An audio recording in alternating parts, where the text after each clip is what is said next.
Yan. So, good morning guys at welcome back sa ating YouTube channel. Sa mga hindi pa nakasubscribe, so please click the subscribe button for more videos, to come. So, this time, maiting maraming nag-a-apply na non-teaching position, Kasi napakabilis ng facing na non-teaching.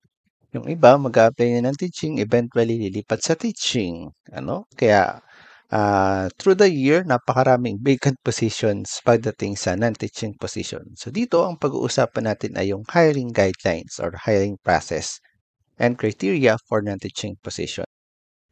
Okay, so ito ay part ng DepEd Order 7 Series of 2023. So enclosure number 5. So ang title po nito ay Criteria and Point System for Hiring and Promotion to Non-Teaching Positions. Of course, ito yung mga susukatin sa atin or bibigyan ng grade: education, trainings, experience, performance, outstanding accomplishments, application of education, application of learning and development, and lastly, yung ating potential. So sa potential, kasama po dito yung interview at saka po yung ating written works na mamaya i-discuss natin.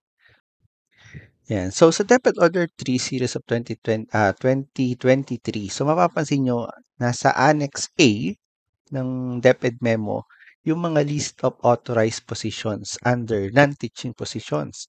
So, mapapansin nyo po dito sa kabila, yung position title at sa right side, yung salary grade. Yung salary grade, dun po nakabase kung magkano yung ating sweldo. For example, ang salary grade ay salary grade 11. So, this year, 2024, ang sa SG11 is equivalent to 27,000. So, for example, ang position na ina-applyan mo ay Administrative Officer 2. Yan. So, equivalent to SG11. So, ganoon din po ang PDO1. Po?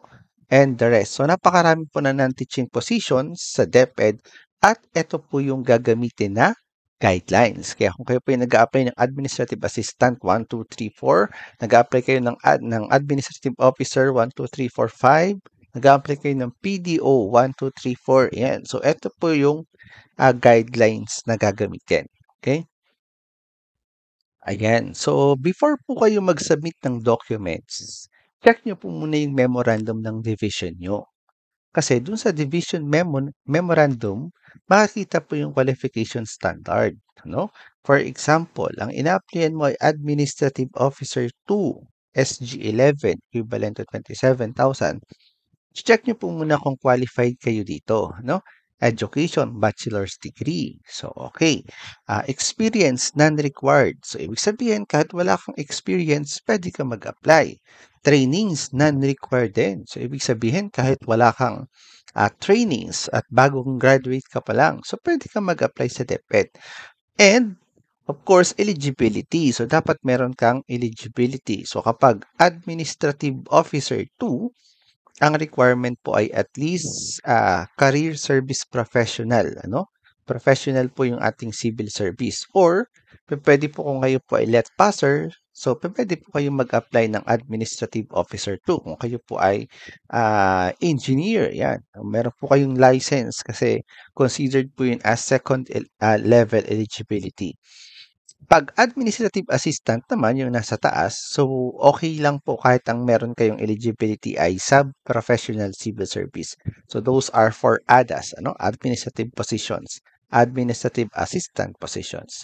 Pero kapag po ay SG12 or SG11, administrative officer 2 and pataas, so dapat po ay second eligibility, which is career service professional. So, ayan. So, andito na po tayo sa point system for evaluative assessment ng teaching position. So, dito po sa left side, yung criteria for judging, and then yung breakdown of points. So, una, i-check nyo po kung ano po yung nasa memo. SG, ano ba yung ina-apply nyo? For example, nag-a-apply kayo sa Administrative Officer position, which is SG11. So, dito siya papasok, SG11 to SG22. Ito po yung magiging point system natin. In terms of education, 5 points. In terms of training, 10 points. In terms of experience, 15 points, and so on. Total, 100 points. So, ito yung nabanggit ko kanina sa letter H, potential written test, BEI, interview, behavioral interview to, and then yung work sample test, ano? So, eto yung mga papagawa sa atin during the assessment. Okay. So, don't worry po kasi marami po tayong sample files nito na pwede nyo pong i-download after this video. Ayan. So, unahin po muna natin yung education, training, and experience. So, first one is the education. Ito pong education, training, and experience, gagamitan po natin ito ng increments table. So, sa education po, which is 5 points. Ano po? So, dito po isi-check po kung kayo po ay merong masteral degree, kahit units pa lang, much better. Kasi, dito po kung kayo po ay 33 units in masteral, meron na po kayong 33 units. So that is increment level 16, ano? And then ima-minus po natin yung baseline, which is increment level 6. Ito po yung bachelor's degree. So ano po ba yung bachelor's degree? Yun po yung minimum qualification dun sa position. So ima-minus po natin yung minimum qualification. What if, sir, bachelor's degree lang ako at walang masteral? So, okay lang po. So, kung kayo po ay bachelor's degree, so minus minimum qualification standard na bachelor's degree, so ibig sabihin, 6 minus 6. So, 0 po ang magiging points natin sa education. Pero kung kayo po ay may masteral, let's say for example, 33 units in masteral. So, that is increment level 16. No? And then minus 6 na baseline, which is bachelor's degree, so equivalent to increment level 10. So pag tinignan po natin sa matrix, sa rubrics, increment level 10. So sabi dito, 10 or more increments left is equivalent to 5 points. So sorry, mali to. So dapat yan ay 5 points. Ito yan. Nasa taas po, after ng education, equivalent to 5 points. So yan. Paano kung, sir, bachelor's degree lang ulit? So again, bachelor minus bachelor. So increment level 6 minus increment level 6. So 0. So 0 points po tayo pagdating sa education. Okay, the second one is the training. So ang trainings po natin is equivalent to 10 points. Ang kailangan lang po natin dito ay number of hours, provided na ating pong trainings ay relevant to the positions we are applying for. Okay, so 10 points po ang maximum points. So again po, i-check po natin how many hours na po ba yung na-accumulate nyo na training. So for example, kayo po ay merong 40 hours na training. So for example, ay meron kayong training na computer literacy. Ang ina-applyan nyo ay AO. So saktong-sakto po yan. Kailangan po yan sa AO. Dapat marunong ka mag-computer. So kayo po ay naka 40 points. So hanapin niyo po 40 hours. Hanapin niyo po kung anong increment level yon. So increment level 6, 40 hours. And then, ima-minus mo dun sa baseline. So, again, dun sa kaninang discussion natin, sa unang slides, ang nakalagay po, ang sabi ay, non-required ang training. So, kapag non-required, so, ibig sabihin, 0 hours. Hindi kailangan ng oras. Walang kailangan ng oras. So, that is 0 hours equivalent to increment level 1. So, 6, increment level 6 minus increment level 1. So, meron pa kayong natitirang 5 increments. So, i-check naman po natin itong matrix o yung rubrics. So, sabi dito sa training, sa gitna, so 5 or more increments. Kapag may naiwan pa or may natira pa sa yung 5 increments or more, equivalent to 10 points. Ayan, kaya po yan ay trainings, 10 points. Kapag 100, sir, paano pag 120 yung oras ko sa trainings? Okay lang po. Ang nire-required lang naman po ay at least 40. Kahit po mag 1,000 hours pa kayo. 10 points pa lang din po ang maximum points na marireceive nyo. Kaya, again, ang kailangan nyo lang po ay at least 40 hours of relevant training. Pero kung mas marami, so wala pong problema, marireceive nyo po ang maximum 10 points in terms of training. Okay, ang third one po ay ang experience. So, equivalent to 15 points. So, paano ba ma-achieve yung 15 points? So, dapat meron po kayong at least 5 years na relevant experience to your positions na you are applying for. So increment level 11 po ang 5 years. So 11 minus increment level 1 kasi ang position na to ay non-required, non-required yung position. So therefore 11 minus 1 increment is equivalent to 10 increments. Okay. So dito po sa ating matrix, ang experience kapag meron ka natirang 10 or more increments, so that is equivalent to 15 points. Ayan, so madali lang po. So ang MOBs lang po dito, ang hinahanap lang dito ay either ang contract, pero kung kayo po at saka certificate of employment. Pero kung kayo po ay meron ng certificate of employment, so okay na po kahit walang contract. Pero kung wala naman po kayong certificate of employment, pero kayo ay may contract, okay na din po yun. Ano po? I-submit nyo po yun. Ayan. So, the fourth one po is performance rating. So, meron po tayong dalawang klase ng applicants, yung ating internal at saka yung external. Pagdating po sa internal, sila po yung mga empleyado na or existing employees ng DepEds or in any government institution. Ano? So, sila po ay nasa public na. So, normally po, ang lahat ng nasa public, meron na po silang IPCRF yearly, no? So, meron pong IPCRF. So, yun po yung bibigyan ng points. Kung si applicant po ay 5, ang kanyang performance rating over 5, multiply lang po natin sa weighted allocated points na 20, so equivalent to 20 points. So, marireceive po ni applicant ang perfect score na 20 points pagdating sa performance. Kung si applicant naman po ay galing sa labas or sa private institution, so considered po kayo as external applicants. So ang kagandahan po dito, dahil po ang Administrative Officer 2 positions at saka PDO 1 position ay hindi nagre-required ng experience. So pwede po kayong fresh grad, pwede po kayong mag-apply. So ang bibigyan po ng points sa inyo ay yung inyong ratings sa board exam. For example, kayo ay pasado sa LET. So, yun po yung bibigyan. Yung inyo pong ratings doon ang bibigyan ng points, over 100 multiply by 20. Kung kayo po naman ay civil service passer, professional, so yun pong ratings nyo doon ang bibigyan ng points, over 100 times 20. So, for example, kayo po ay may ratings na 80, Yun yung passing rate sa civil service professional over 100 times 20 equivalent to 16 points. So, yun po yung marireceive nyo. Ngayon po, meron po mga non-teaching positions na hindi na nagre-required ng civil service, mga administrative aid positions. So, ang tinitingnan na lang po dito sa kanila ay yung kanilang general weighted average nung sila ay nag-aaral pa. So, yun po yung bibigyan. So, ito po yung mga administrative aids, yung mga utility drivers, yun po yun.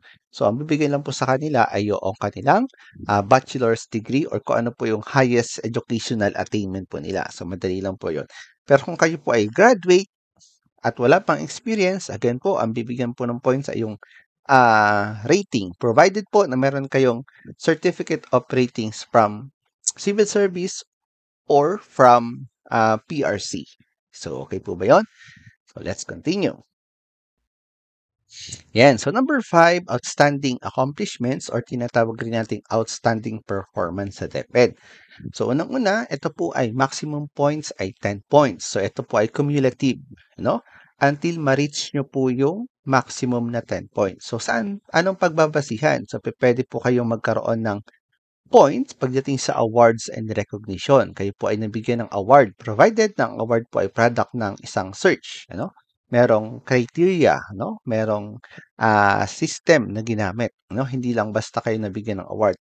And then research and innovation provided na ito po ay published. Ayan, innovations, mga programs and projects approved by the school head. And then subject matter expert, membership in National Technical Working Group, or committees. Ayan, kung kayo po ay member ng any organizations na SEC registered. Ayan.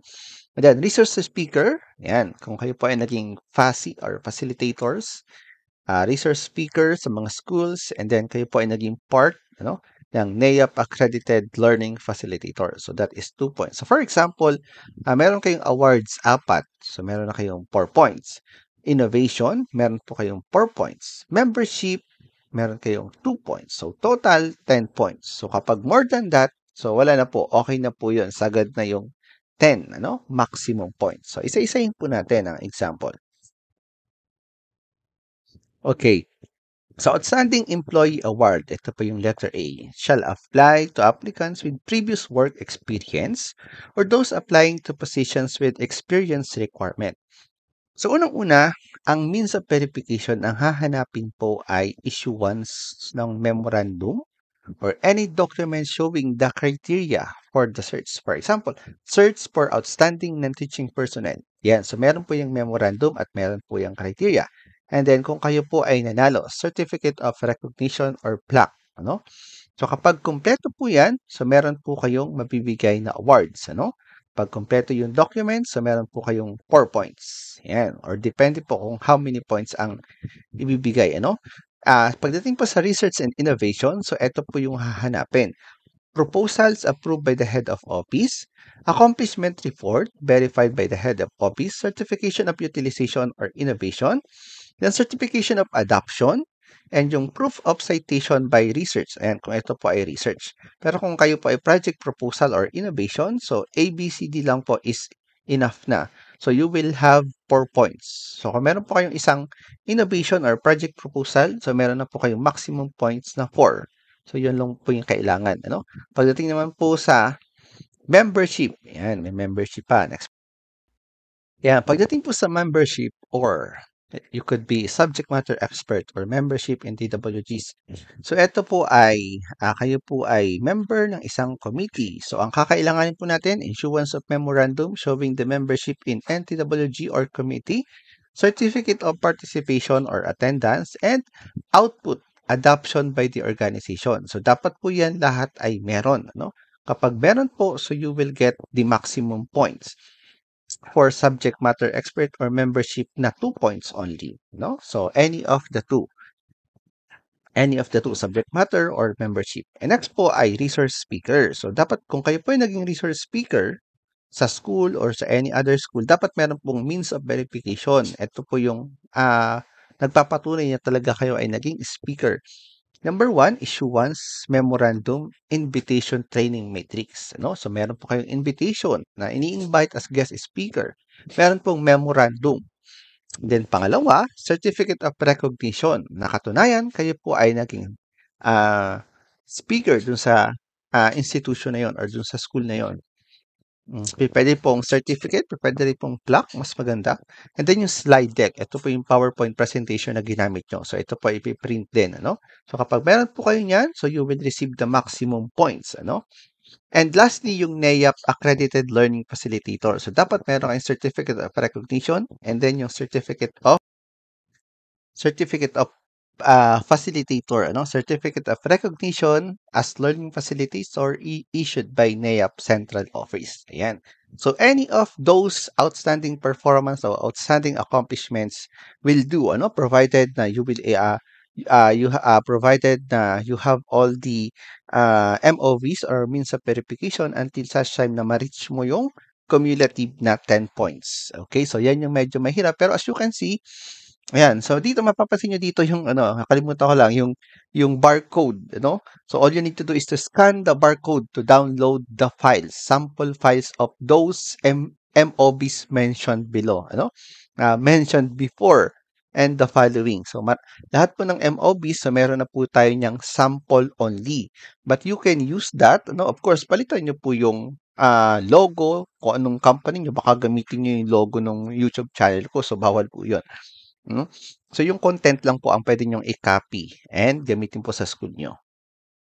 So, number 6 po, application of education. So, this is 10 points. Ayan. So, application of education is the contribution made by an applicant to their workplace as a result of their learnings from higher education. So, ibig sabihin po, kung kayo po ay nagmasteral, kahit units pa lang po yan, nagmasteral kayo, and then, doon sa pinag-aralan nyo, during your studies, and then kayo po ay currently employed. So, dapat po yung pinag-aralan nyo ay nagkaroon po kayo ng project proposal or nagamit nyo siya, na-implement nyo siya, or na-share nyo siya dun sa school or dun sa company na kung saan kayo currently employed. So, dapat siya ay meron kayong, for example, ang means of verification po natin ay either current or previous work, provided na meron kayong MOBs or means of verification. Letter A, action plan approved by the head of office or by the school head kung nasa school kayo. Letter B, accomplishment report verified by the school head or by the head of office kung kayo po ay nasa private company. So any of the two naman. Kung kayo nasa private, head of office. Kung kayo ay nasa school, so school head. No? And lastly, certification of utilization adoption. Signed by the school head. Ano? Nakatunayan ay nagamit or na-adapt yung inyong project or innovations na related dun sa masteral na kinukuha nyo. Okay? So, kapag all MOBs, so that is 10 points. Kapag relevant, yan, kagandahan. Meron pang relevant at saka not relevant. Kapag relevant, related doon sa studies na ginagawa nyo sa school nyo, sa masteral, so that is 10 points. However, kung kayo naman ay nag-project at napakalayo, yung project nyo ay pang teaching, so, ang kayo naman ay applicant kayo naman po ay non-teaching position. So, meron pa rin kayong points. Kahit hindi sila related or hindi sila relevant, at least you will have the maximum points of 5 points. Provided na, again, kompleto po lahat ang MOBs. Pero kung sir, letter A lang, action plan, approve, or project proposal lang, approve by the school head, so 1 point. No? So, why not kumpletuhin nyo na, So again, meron po tayo ditong barcode. So download nyo lang yan or scan nyo lang para mag-check nyo po yung sample files natin. Yan. So ito naman po, number 7, yung tinatawag nating application of learning and development or application of L&D, which is 10 points maximum. So paano po natin makukuha yung 10 points maximum? Or ano ba tong application of learning and development? Application of learning and development is a proven success of the learnings gained from the human resource department, interventions done or attended by the applicant, which must have led to significant positive results in their current or previous work. So meaning, kung kayo po ay, for example, kayo po ay empleyado ng isang company. Of course, ang lahat po ng companies ay nagpo-provide ng trainings and seminars. So, dapat po yung trainings and seminars na yun ay nagamit nyo sa inyong company. Whether kung yan po ay previous companies pa or current company. So, okay lang po yun. Provided na meron po kayong mga means of verification. Unang-una, certificate of training na kung ano po yung inattendan yung training na provided ng HR nyo. And tapos, nagamit nyo po siya sa inyong current or previous job. Ano po? So, certificate of trainings. And then, pangalawa, yung action plan. So, action plan. So, ito po yung innovation or project proposal na kung saan naka-align po dun sa trainings. For example, nag-training po kayo ng paggawa ng website. Yan. So, ngayon po, gumawa kayo ng project proposal na gusto nyo pong gawan ng website yung company nyo or yung school nyo. So, ganun po, kasimple. And then, of course, letter C, accomplishment report, approved and adopted by the school head.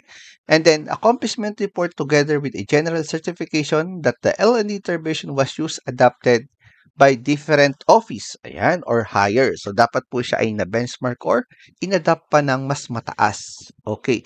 So, dito po kapag all MOBs at relevant, dun sa inyong trainings, relevant yung ginawa nyong project proposal. So, that is all MOBs, so that is 10 points. However, kapag hindi naman po relevant, pero still kompleto yung documents, yung means of verification, that is 5 points. So, again po, madali lang po yan. So, meron po tayong sample. Just scan the QR code. Ayan. And lastly, number 8, yung pong potential. So, napakalaki po nito, 20 points. So, potential refers to the capacity and ability of an applicant to assume the duties and responsibilities of the position to be filled. In those higher positions that are more technical in nature, it may be measured through any or all of the following. Again, ang sabi po dito ay any or all of the following. So, components po, ang potential po natin ay nasusukat sa written examination, 5 points. Skills or work sample test, 10 points. And then yung behavioral events interview, which is 5 points. So, unahin po natin yung written examination. So, ito po ay ang tinutukoy po nito ay standard examination which measures the knowledge, language proficiency, ability to present ideas, judgments, and leadership ability of the applicant. So the test and evaluation rubrics appropriate to the position to be filled must be developed by subject experts as required by HRMPSB. So subject matters experts refers to individual. Yan. So dito po, written examination. Ang written examination po natin, for example, ay gagawa po kayo ng mga communication letters. Ano? Letters, request letters, ayan, memorandum, ayan, ano pa ba? Ito po, dati ang tawag po kasi dito ay OTJ, ano? On the job. The on the job works, ano? So, ito po yung written works. Again, so meron po tayo dito mga sample ng request letters. Meron din po tayong sample ng kanina, learning and development, application of education. So, meron po tayong mga samples dyan po sa Drive. So, iscan nyo lang po yung QR code. So, dito naman po, for example, sa skills or work sample test, of course, papagawin naman po kayo dyan ng, for example, ng PowerPoint presentation. Ano? So, yung ginawa nyo pong or pwede rin naman yung written examination through computer. Ano? So, at least sabay na. Sa pamamagitan ng computer, gagawa po kayo ng tatlong klase. Ano? For example, letter, pangalawa, memo, pangalawa, minutes of the meeting. Yan, for example, invitation, tapos meeting, ano? Invitation, notice of meeting, tapos minutes of the meeting. Ano? Ayan. So, pwede po yun ang mga gawin nyo. So, meron po tayong sample dyan. Pagdating naman po sa behavioral events interview, so, eto po yung tinatawag na, again, ito po yung direct interview. It could be panel or normally, tatlo yung mag-i-interview. Magbibigay ng tigi-isang questions na sasagutin nyo lang po. So, after po ng presentation ng written examination, pagkatapos po ng presentation nyo, kung meron pong PowerPoint presentation, normally, Canva na po yung ginagamit ngayon. Ano? So, ito po ginagawa natin, Canva na po ito. So, bibigyan naman po kayo ng time. For example, 1 hour. Ito yung gagawin. So, bawal po kayo magbukas ng ibang website. Ano? Kasi nakatutok po sa inyo yung magpapa-exam. So, gawa po kayo ng letter, for example, sa Word format. Ayan. Tapos gagawin nyo pong PDF, yung nakalagay sa instruction. So, dapat marunong kayong mag-convert into PDF. And then, i-upload nyo po sa Drive. So, dapat marunong po kayong mag-upload sa Drive. Ano? Then, behavioral interview. So, ito po sa pamamagitan ng STAR, Art of Questioning. So, ano po ba yung STAR? Pag sinabing STAR approach, ito po yung magbibigay kayo ng isang situation, either sa current or previous job. And then, ano po yung task nyo dun sa situation? Normally, yung situation isang problema. Ano po yung naging task nyo? Kayo po ba yung nagpagulo or nakatulong o nakagawa ng solusyon? And then, ano po yung ginawa nyong action o yung solution? And lastly, ano po yung naging result? Ano? Nakatulong ba siya? Na-resolve ba yung issue or lalo lang lumaki? So, that is STAR questioning. Ano? So, meron po tayong tips. Ayan. So, itatanong naman po dyan, normally sa interview, tungkol po sa previous jobs mo. At ano yung situation sa previous jobs mo na makakatulong sa position na ina-applyan mo ngayon sa DepEd. So, that is the BEI or Behavioral Events Interview. So, madali lang po yung interview. So, panoorin niyo po yung ating video, previous video, tips about interview, ano, in applying to the department or in the Department of Education. Okay, so that is maximum 20 points. Ayan. So, basahin niyo po yung ibang comments. Nandun yung ibang comments. Kino-comments po ng ibang applicants sa ating YouTube channel kung ano yung mga binigay sa kanya. So, basa-basa lang po. And hopefully, makapag-subscribe po sa ating YouTube channel kahit ito po ay hindi monetized na channel. Kasi natagalan ang pin verification. So, kaya na-demonetize. So, anyway, okay lang po yun. All I need to do is to share the information that I have, para po makapasa kayo pagdating sa application sa Department of Education. And welcome to the Department of Education. Again, these are only samples and tips lang po ito. So, wala po itong assurance na pag ginawa niyo po ito ay perfect na at pasado na po kayo. Still, kayo pa rin po ang gagawa ng paraan paano niyo po i-introduce or isi-sell yung inyong sarili para ma-hire kayo ng inyong employers, yung ating mga HR personnel sa kanya-kanya nating divisions. So, good luck po and hopefully may natutunan po kayo sa ating YouTube channel. So, please like and share na lang po sa iba. Then, again po, scan the QR code or fill up the link below this video to download the files, example files. Okay, so thank you very much.